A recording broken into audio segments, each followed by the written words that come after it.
besties, welcome back to my channel. I'm Stephanie and I'm going to be talking about some myths about self-love that are keeping us stuck and fearful to actually practice it to develop more love and appreciation for ourselves.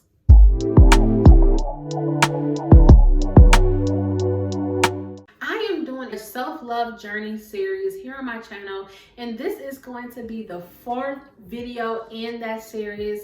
I will link the other 3 videos down in the description box or somewhere in this video so that you can check them out.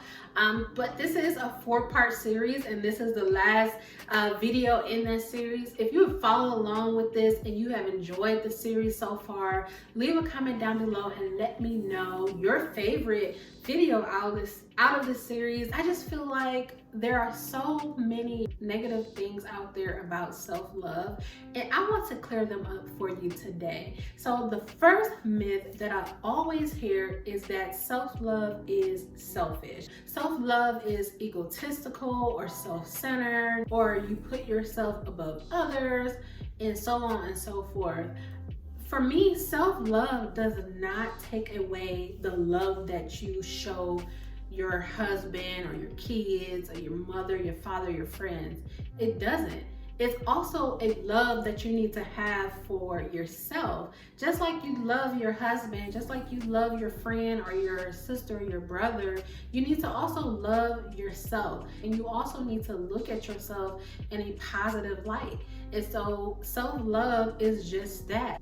How we look at ourselves, how we think about ourselves, because these things is going to determine how our actions and our behavior. So if we don't have love for ourselves, it's going to be hard for us to be able to love someone else, because we don't even know how to love ourselves. We don't even know how to show ourselves appreciation and love. So if we don't have that love for ourselves, how can we pour into someone else? This does not say that we cannot have healthy relationships or we cannot have a relationship if we don't love ourselves, because there are those people out there who will be by your side in that journey and along that journey. But it's also important to make sure that we get to a place where we do have some type of love for ourselves. I don't think self-love is an ending journey. We're always on this process of self-love, and we're always developing internally. Like we want to grow and to mature in our other relationships,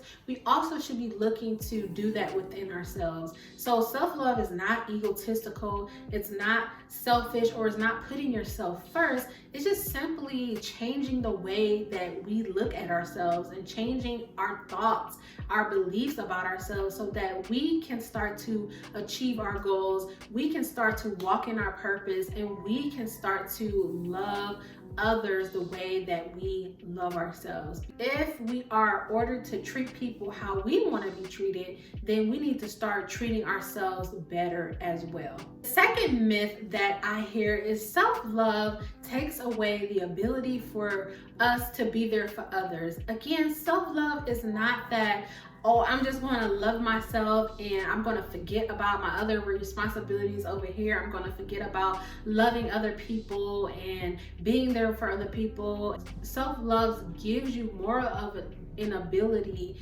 to love other people and to show up more for other people, because you are showing up for yourself. How we perceive ourselves is so important. It should be a healthy love. It should be a love that is positive, and we should always show up for ourselves each and every day. And how we do that is through love. So the next myth that I hear this all the time is that self-love is only for singles, or only single people should practice self-love. And I feel like this couldn't be furthest from the truth, because even while you get into a relationship or you get married, you are one, but you're also an individual, it's also important for you to continue to practice self-love while you are in a relationship, because you too are responsible for keeping yourself happy. You shouldn't just rely on your spouse to make you happy. You should also put that same responsibility within yourself to make you happy, to fulfill yourself, to love on yourself. So it should be like a back and forth thing. You loving on yourself, your spouse loving on you, you loving on your spouse, and your spouse is loving on itself. So it's kind of like a back and forth thing where y'all just kind of vibing off each other's love. And I feel like you should be two whole people in a relationship. And what makes us 100 is the love and the practice of self-love that we do to ourselves. So not only should single people be practicing self-love, but also you should continue to practice it while you are in a relationship or while you're married. Next myth about self-love that you should stop believing is that plus-size women should not love their bodies. I've read this so much online. I've seen it so much where it's kind of like taboo for someone with a little bit of extra cannot love that extra, okay? Cannot really appreciate that extra, cannot really find happiness in a true relationship with being plus size, and a true relationship with someone else, and to have someone else love them if they are plus size. And to me, that is so not true, because I think that all bodies are beautiful, all bodies deserve to be loved, and I feel like we should not have to shrink ourselves or our bodies to be loved. No one should have this mindset where when I lose weight, then I'm gonna find the love that really loves me, or when I lose weight, then I'm going to start dressing better, or when I lose weight, then I'm going to really love my body. I say love it now. Love yourself now. Try to find a great relationship now. You know, to me, it's like working on the inside out. Once you start to do that love on the inside, or practicing doing your inner work on the inside, if you get to a point where you're losing weight and you're getting really healthy, and you are really still doubting yourself, you're really still in a negative space, and to me, it's like losing weight didn't have anything to do with how you look at yourself and how you truly really love yourself. So that's why I feel like it's all in the inside, because we can lose so much weight and still be unhappy with ourselves, and still be in unhealthy relationships, and still be in an unhealthy relationship with ourselves as well. And the last myth that I hear about self-love that you should stop believing is self-love is all positive. Like you are always on this high. You don't have bad days. Let me tell you, self-love is not an end journey. It's a process. It's a journey. And you're going to have good days and you're going to have bad days. My thing is the overall view of how you look at yourself and what you believe and how you feel about yourself. Again, you're going to have good days. You're going to have bad days.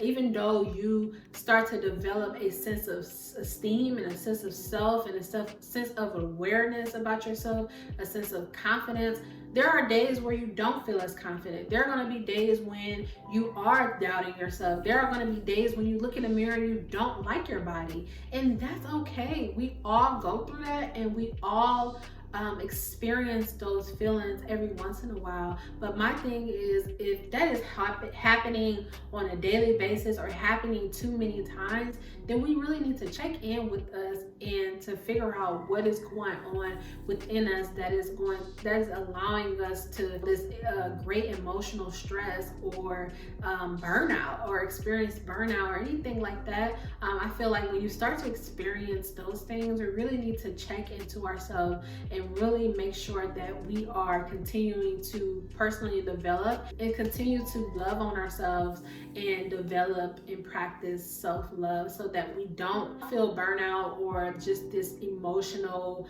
stress or just these mental roadblocks that get in our way of accomplishing our goals and our dreams. So if you are someone who may be experiencing some mental roadblocks or mental setbacks that's getting in the way of really really accomplishing your dreams and getting in the way of thriving in life, in your relationships, in or at work, I want you to download my game plan guide for self-care, because I feel like self-care is a great way to practice self-love. I think self-care should be done on a daily, and I think it's a great way to pour back into ourselves. And this guide is going to be giving some self-care strategies that I love and use and really work for me when I do have those bad days, to kind of get myself up out of those bad days. It also comes with over 100 self-care ideas to dig yourself up out of some of those bad days.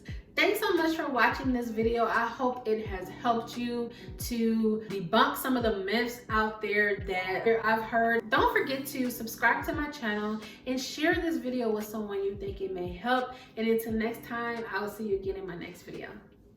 Bye-bye. Mom and dad's only daughter, do I make you proud?